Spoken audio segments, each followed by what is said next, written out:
எடுத்துட்டோம் அவ்வளோதான். இதை வந்து ஒன்றும் கஷ்டம்லாம் இல்லைங்க, ஈஸி தான் விளக்குறதுக்கு. இது விளக்குறதுக்கு கஷ்டமாக அப்படிலாம் இல்லை, சும்மா கையை வச்சு ஊற போட்டு கையை வச்சு சுரண்டி எடுத்தாலே வந்துடும். நம்ம இதை தூக்கி போட்டுட்டு அவ்வளோதான் கழுவி எடுத்துடலாம். இது வந்து ஜப்பான் தயாரிப்பாக இருந்தாலுமே வந்து நமக்கு வந்து இந்தியன்ஸ்க்காக தான் இந்த மாதிரி பண்ணியிருக்காங்க. எப்படின்னா நம்ம வடிச்ச சோறு சாப்பிடுவோம்ல, அதுக்காக தான் இந்த மாதிரி. ஏன்னா அவங்களாம் வந்து ஸ்டிக்கி ரைஸ் தான் சாப்பிடுவாங்க, அவங்க அப்படியே ஆக்கி தான் சாப்பிடுவாங்க. அதாவது அந்த கஞ்சியோடு சேர்த்து தான் ஆக்கி சாப்பிடுவாங்க. நம்ம வந்து தானே வடிச்ச சோறு சாப்பிட்றோம்.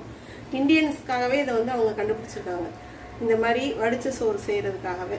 இது வந்து ரொம்ப ஈஸிங்க. அவ்வளோதான், நம்ம இதை வடித்து அள்ளிடுவோம். இதை வந்து ஈஸியாக விளக்கி எடுத்துடலாம், அவ்வளோதான், முடிஞ்சு. இப்போ வந்து நம்ம சுத்தமாக கழுவி எடுத்துட்டோங்க. இந்த பாருங்கள், இது நல்லா நீட்டாக கழுவிருக்கா. இப்போ என்ன பண்ணிடணும், மெயினான இன்னொரு முக்கியமான விஷயம், இதை நல்லா கவுத்தி வச்சிடணும். நல்லா தண்ணி வடிஞ்சு காயணும்.